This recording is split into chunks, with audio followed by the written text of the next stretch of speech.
All right. So, yeah, it looks like a giant mess to you guys, but to be honest with you, I I'm a little surprised at how clean it is. So when I first started, we unloaded a lot of the storage units I had to go through. It was a lot of stuff. It wasn't just all toys, but it was a many storage units, some of them 20 feet by 30 feet, okay, and then jam packed. So when this room was being packed full originally, where I'm standing was all tubs, all the way to the ceiling. These are the eBay sales tubs, like when that 2020 thing happened. You know, who remembers that? That thing happened. I was purging a lot of packaged toys and a lot of toys in general, as I mentioned, from the storage units. This is just this room. The sales tubs went all the way to the ceiling, and it was 2 rows deep. And then this entire room was completely full of tubs, all the way here, all the way back there, all the way up, just up to like literally you had this much of a walkway. And then it just made an L shape to the sales area. I mean, it was terrible. And again, I had to take deal with, I didn't want to talk about it. It's actually embarrassing, to be honest with you. It's just, you know. So I'm going through more stuff. I'm pretty excited. We're actually getting a little wall. I know. Exciting to see a blank wall. Blank wall. So that being said, I had a Care Bear tub to go through, but I don't think you guys wanted to see Care Bears. Even though I will say, I haven't played with my Care Bears in a while since I was a kid. This is the monkey cousin. This piece was never issued in America, only in Canada and Europe. So I was with a big, Happy Days trips. Is this tag actually marked by a kid on the inside? No. So I was in Toronto area when I was like 18 and with my parents, and we're all like doing a toy adventure, hunting, also some medical issues and all that jazz. And I went to a thrift store. Just my mom was taking us everywhere to make us like, she was really nice to all these vintage toy stores we went to. I got Spinnerella accessories from He-Man. It was just so much fun in Toronto, Hamilton area. So this was at a thrift store in a big bin right towards the front of the checkout for a quarter. And even at that time, this rare piece is worth about $300 to $400 US. I'm still very proud when I look at it. I don't have many super rare Care Bear plushes, but that one makes me happy. So on a side note, we're going to do a proper video with you guys. Right here, we're gonna bang these videos out. So right off the bat, I wanted to show you guys Mega Bloks, which is it's just so underrated compared to Lego, because Mega Bloks, they did some really amazing fun sets like this. Like, look at this set. I mean, first of all, KB Toys, $12.99, and it was $10 for 330 pieces. I mean, it just looks amazing. You got a Scorpion, you got Anubis, you can lift it up. Look at that. Ah, yeah. I mean, there are some qualms with Megaforce, sure. But I mean, it's a wonderful set. It really was. And I just love Egyptian stuff. I think we all have like a weird Egyptian fetish on just random things in general because of just how amazing that time frame looks in the art and the hieroglyphs and the colors. Maybe it's just the movie The Mummy that did it to me. God bless the movie The Mummy, as well as Deep Rising. Both were written and directed by the same person. Damn right.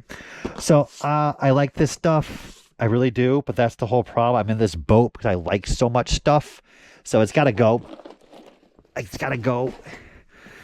And now we will hit the main tub. Cho. Okay. Wow. So it looks like I packed away a lot of like the monster creepy stuff in this tub. So let us take a look. Okay. I remember. Creepy zones. Dare to enter the pocket pals. Try me. I will. Look at this. Oh, it's probably broken. I think it's still actually broken.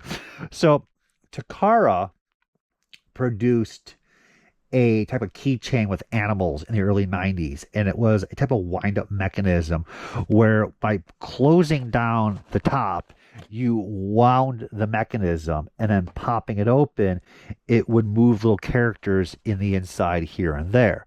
That was a very popular fad. We got them in the US and probably everywhere around the world. And this, I think, is a take of the combination of Mighty Max. You gotta see it twice too. Mighty Max, Mighty Max. Damn that cartoon. in my head once in a while. And then, of course, the Dakar aspect. So no batteries included. The snake will probably go back and forth, and these guys bounce up and down. And it's a wonderful piece. We have Snake Swamp, Graveyard Horror, and Spider Cavern. So I believe I have all three. Look at that. Spider Cavern. If you really want a Spider Cavern, just go to the basement. That's all I gotta say. That's pretty cool. So these are really nice. The details are there. The colors are there. You just can't interact with them. That's the problem. Let's see if the zombie one works.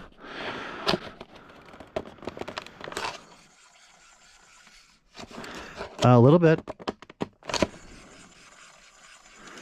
His little hands moving up and down.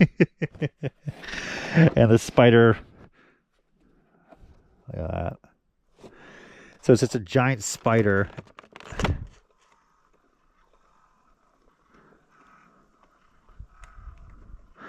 So that was pretty interesting because the other two play sets actually have characters running away, mainly children. They're about to be eaten, which I applaud that because children being eaten in a toy for children, that's pretty ballsy. And I like that.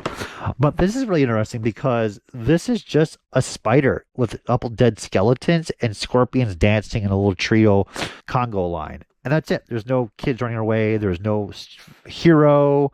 I mean, we just have a giant spider with a mullet on its head. I mean, so that being said, not big bucks. I bought these back in the day from the old Evans find for $3 each. I like the colors on these. I really don't personally need them, but they're really fun. I don't think the market's there. Like the Mighty Max Doom sets are like $100 to $200 each carded, and the bootlegs haven't been received as much love and value wise. So this is like $30 each probably, and there's no reason to let them go at that price. I mean, this is like 80s, 90s stuff is like my hardcore, so I'm okay keeping on that stuff.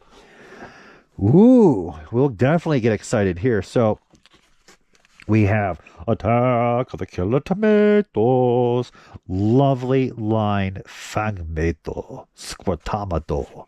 So this is a squirting line. They did 3 of them. They did the action figures and the PVC figures. And it was a wonderful, successful line from Mattel for the cartoon series backing it up. Like I mean, the early 90s was kind of like a weird time where like toy lines that should never have been a success, Mattel still had success with them. So we have Barnyard Commandos, we have Food Fighters. Like it was a time of just letting go of like these action-packed, serious action figures of the 80s and just being more loosey-goosey crazy. So I like these things. I don't have a powerful collection of these types of monster creature toy lines. I know a lot of people do focus on these things. I was kind of a come and go. Like I have them all loose, but when it came to packaged ones, I would not pursue them online. I would go to a toy show, and if I found it for a really good price, I'd pick it up. So that's how I ended up with most of my Killer Tomatoes and other pieces, especially from, again, Evans, which we'll get to, is a huge portion about what we have in here. So this is all keep. There's no way to let this stuff go. I love this stuff. It's just wacky. And it was a lot more fun, too, when this was like $20. That's how it was to me. I mean, this might take $100 now. It's just crazy where the markets have gone. So we have empty packages. We have Zombie Zoo. Is that really vintage? It's from Chicago. Wow. So it's kind of like a product being sold nearby. Van Brain, Crazy Cat, a 50,000 volt power line fried this feline. Yeah, I like this already. We have just the packages for Madballs. They just cut it from the back. $3.87.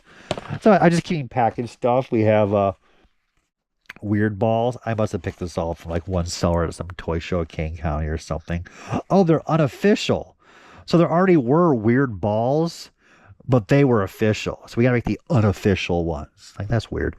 Spitball, Warthog. So these guys are much more famous of the Madball knockoffs, were the Weird Balls. And they produce a lot of other weird action figures from this company of Mel Appel. So fun stuff. And I believe I have a series 1. Look at that. Good times. As a kid, my brother had one of these. He had Screaming Meanie. They weren't like my jam, pretty much, as you already guessed. It's fun to have.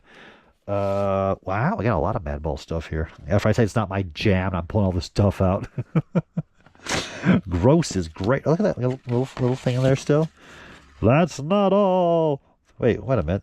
That's Sectors. A warrior of Symbion. I got a plastic ID card that certifies your registration as a warrior of the Royal Guard and includes a secret alphabet decoder. You know what? I wonder if that can replace my driver's license internationally. Like they can seize your international driver's license versus your actual driver's license. I could convince someone in Japan, like, yes, my symbiote ID card. Yeah, that's all good. That's pretty cool for a folder. They really did a nice job with that. Oh, spitballs. Oh, blurt ball.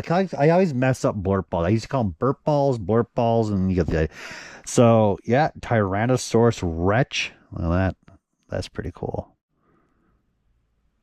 Never had them as a kid. I was a kid that didn't.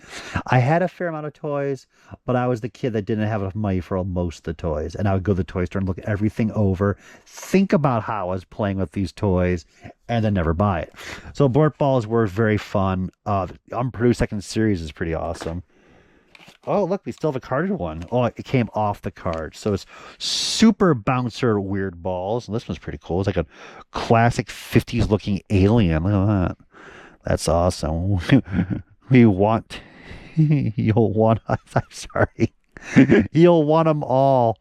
But it looked like it was like an early version of you'll want to email. Like, email who? Was this his name? Email?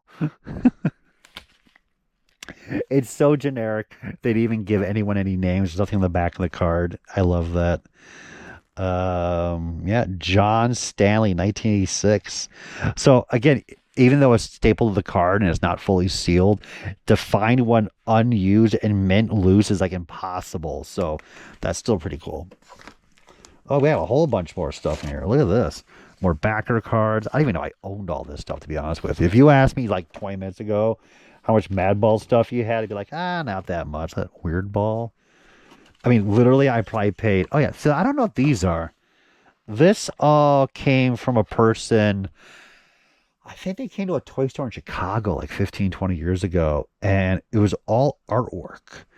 But I don't think it's actual toy artwork from the actual companies. I don't know. I think we have a couple more pieces here and there, but they're really well done. If anyone knows anything about these, that I would love to know. But they are of the actual Madballs. Got our backer card for weird. Let's see what else we got. Okay, we have more of that artwork somewhere else. My brother got this when I was a kid. This was cool. Mashems. And this comes from Evans, which is the store in Sheboygan, Wisconsin, where most of this stuff comes from. If you see a magic marker price like $250, $1.99 on any toilets that are packaged still from the 80s and 90s, that all came from Evans. And I cleared that place out, the final clearing of all the vintage toys they had many, many years ago. And I literally did pay $2.50 for this back in like probably the mid 2000s. Yeah, these are funky. This is like people really have a passion for these type of monster creature figures. No idea what the market is now on these, but I kept him. My brother got him. He is like the coolest next to Snake Brain of these. Headlock is pretty neat too. But yeah, again, finding that guy loose, he'll be destroyed. Like after all those years, this type of foam that there, you squish them, you mash them. I'll be proper on that. Oh, here's the rest of the artwork is here. So we got look at this. Again, I don't know what's cooking. This isn't even proper for internal artwork, but it's been taped up and everything. So weird. There we go.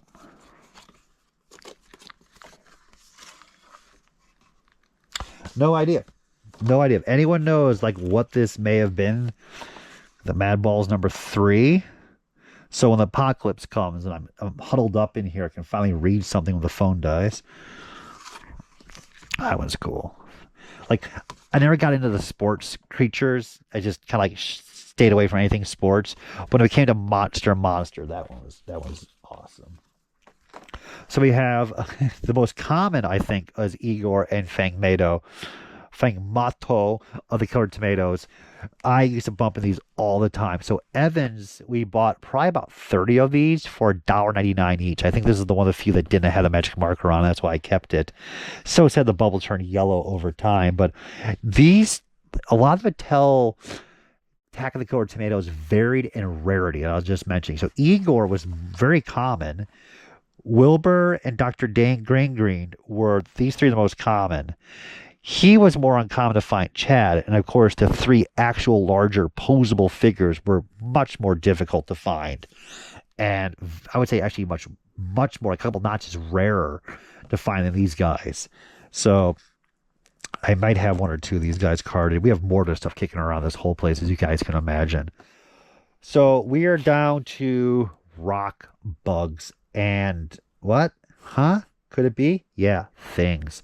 So I just was at King County Toy Show, and a guy had these for $250 each, which I get it. Like, I know the markets are going for that. I have the other two characters to my left. Actually, I have multiple characters now, looking at these duplicates here. So, same thing. We're at Evans. You should all have Evans on them. Now, this one doesn't. We have Rockosaurus. Either they're a rock or they're a bug. And then they have the little mortal figures. And these are all going to be unused. They all have their inserts, all their mortals. So back then, like in the early 2000s, I was collecting a lot of this wacky stuff. So back in the early 2000s, I was collecting with a friend a lot of this really early stuff. Crazy, unique stuff. I mean, back then, nobody cared about this stuff, rock bugs and things. It was just like an offshoot of like, that's neat. Why would you collect that? Do you have any 8-pack He-Man? And I just love this stuff. This is like where it's like action figure oriented. Look at that.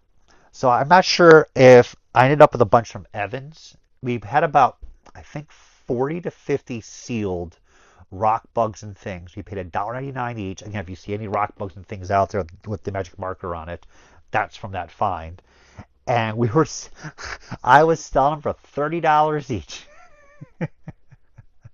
Now, again, I did keep a bunch. So this is sealed. Really nice shape. There's a big rip on the top. Thanks, dude. Love the artwork. It's such a unique line. It's just a special line that Ideal was daring to be different. You could argue it's ahead of its time, and it just, it doesn't survive. The characters, like I was mentioning with the Mattel Attack of the Killer Tomatoes, some of these guys were much more rare than others. So, like Gravel Guts was one of the most common of the rocks. And this one's been open, but it has all the inserts. Look at that artwork. No, he's like, I don't know. Oh, it is the arm is pushing him in there. I thought he was just like literally catapulting himself to suicide death, and he's like, yeah, no problem with that. The most toughest of it. I'm so tired. It is late. So there's 10 characters, and of the series, I would argue, and I can be wrong, but I'm right. The bugs are the most common because they're just bugs. They sell better. Gravel Guts and Traposaurus are also equally common as the bugs. But when it came to Bloodstone, Rockhaddle, and Shriekbeak, those three were the most uncommon. And Bloodstone seemed to be like the toughest. But those three are much rarer than all the other characters. And that's from me going through like all the finds I've done over the years, as well as like the big Evans find. And these are the ones I kept in my collection. And I gotta figure out why I kept some duplicates and I didn't keep others.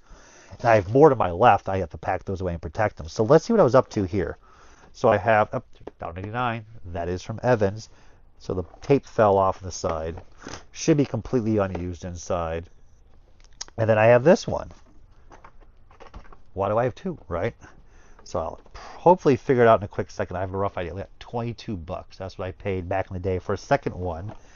And if I'm correct, yep. So there are two versions of each rock, bug, and thing. Now it really applies mainly to the bugs than it does the rocks. This one is made in Hong Kong. This one is made in China. So what it came down to is this version of Scorpion. You have to press the back in, the rubbery back, and it'll cause the action to happen. The mouth opens and grabs the mortal. One version, maybe the Chinese or the Hong Kong, it was very squishy and you can squish it. The other version was very hard and you couldn't squish it. That was the variation. So I kept one of each boxed, and that's why I'm crazy. And then look at this giant rip down here. Boom. And he's still sealed. So it seems like oh wait, how was he? I guess he fell out of the insert inside. Is it double tape? No, it's still sealed. I guess he just fell out. But the box, though it has this giant rip here, it still looks beautiful for display factor. And that artwork is just, where is that artwork? I'd love to find it, to be honest with you. I love package artwork. And this is a Hong Kong version. Oh, this is such fun times collecting this stuff. So as you already mentioned, you don't see the rarer rocks here. And I wonder if I ever did pick up those guys' boxes. I have them loose, but now I'm wondering if I have any of them. We have more boxes to go through, as you guys can see. It's nice to have a good assortment of these, especially the market now. And that's just crazy. Like when I was buying these things, as you saw, $22. And I thought that was fair. If you were asking 30, you're freaking insane. So it's again, as a hoarder to an extent, I kept quite a bit. So this is a wonderful, wonderful assortment. I'd like to do a quick check after this. See, there are two I have over there. I wonder if they're duplicates of any of these, or they might be the rarer ones. I'm hoping they're the rarer ones, right? And here's the quick follow-up. Look at this. We're going to do like the hand cam. See over there in the corner? Behind the brown box, we got 3 more. There's a Scorpion and 2 more boxes, maybe 3.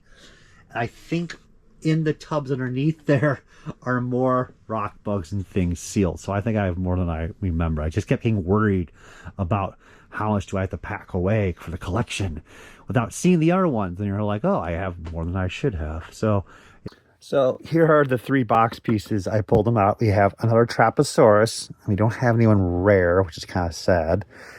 And then we have another evil beetle. And then this is pretty funky. So here's the second evil beetle. But I'm like, man, this thing's really heavy. Oh, that's why we're just squeezing everybody in there, huh? Any mortals? A couple mortals. 1, 2... 2 mortals. Yep. So that one's from, I believe, Malaysia. These are all regular ones. These are not the Chinese one. The Chinese one, as I mentioned earlier, is this one. It's rock. You can't even push this thing down. So that might have been part of the downfall of the entire series, because the kid's like, I can't play with it. Again, nothing. Just dead. So we got the 4 bugs. Got some mortals. Just multiplying everywhere.